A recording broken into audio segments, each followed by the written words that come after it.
Yan, nandito tayo sa dulong bahagi ng ating sakahin, guys. Tignan, silipin natin. Makulimlim pa rin, nakakatakot. Tatapos ko lang magpasabog kahapon eh. Ginaganito naman na niya. Tignan natin. Sana hindi naman lumakas para hindi tayo maperwisyo ng gusto.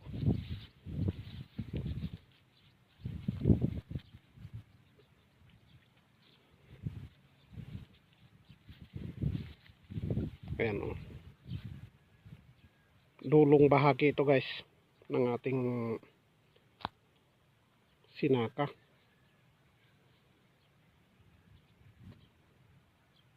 Ayan. Super, wala pa namang tubig. Dito lang sa pinagpauyasan meron, guys, kahit paano, ganyan talaga. Hindi lahat mapigilan ng tubig. Galing sa kanal, mayroon at mayroon yan. Yan, kita nyo.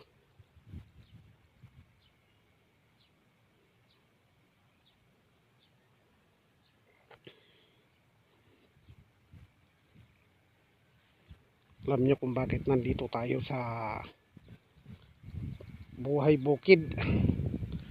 Yung pagbubukid kung tawagin. Gawa nung ang sakripisyo at paghihirap natin ay para sa pamilya ito, guys. Hindi para sa kung ano lang.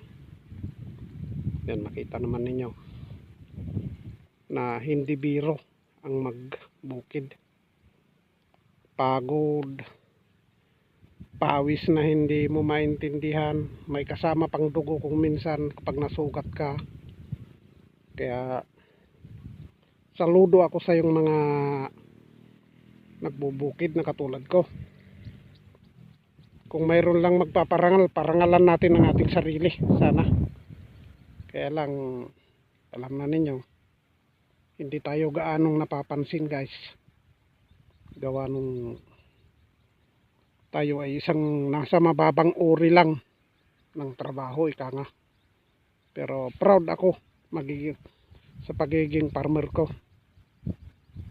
Simula naman pagkabata, dito na ako nahubog. Yan, makita nyo. Maliit pa lang ako, guys. Sumasakay na ako sa kalabaw. Nagbubukid na kami. Namayapan ang aking ama. Andito pa rin tayo. Tayo ang nagpapatuloy sa mga gawaing itinuro sa atin. Nung tayo ay musmus pa, na hanggang sa magkaisip, hanggang sa magkaasawa at magkaroon ng sariling pamilya.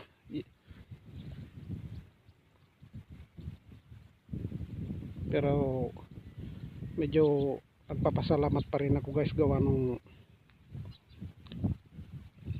nag-asawa ako, hindi nagtagal, nakahanap ako ng trabaho sa kalunsuran kung tawagin, sa syudad. Pero ganun pala yun, parang agila ang isang tao. May kumpara sa agila na pag dumating ang araw na mangingitlog uli ang agila, babalik at babalik sa unang pinag-itlogan niya. Parang tao rin yan, ganito rin. Dito ako galing, dito rin ako bumalik. Ayan, kaya pasalamat din ako sa aking ama na namayapa na sa turo niya sa akin na hindi ko nakalimutan. Ayan. Ito, guys, katabi namin, oh. Ipakita ko sa inyo. Ito, nakalusot na ito. Kahit umulan na, okay na ito. Nangangailangan na talaga ng tubig ito. Hindi katulad yan sa amin na kinakabahan ako tuwing umaambon. Nagdadasal ako na sana wag munang umulan. Kahit mga 1 linggo lang, para ganito rin ang kalalabasan yan, guys. So, ayan. Yan, napakaganda na, oh. Andito tayo sa dulong bahagi ng ating sakahin. Sana umaraw ka pa ngayon. Ayan o. Mayroon tayong isang kaibigan dyan na nag-iitik.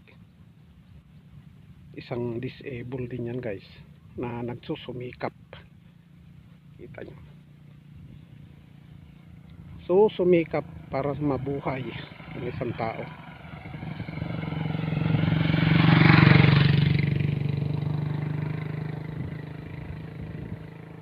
Nung bata pa ako, ang hirap isipin, akala ko napakaluwag lang ang buhay ng bawat isang tao. Pero ngayon nagkaisip ako at nagkaasawa at nagkaanak. Ayan na pala. Ito ang dulong bahagi guys.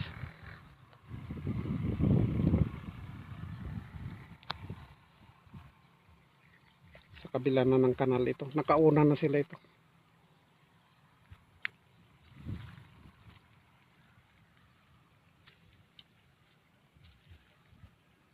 Ayan ang ating kaibigan.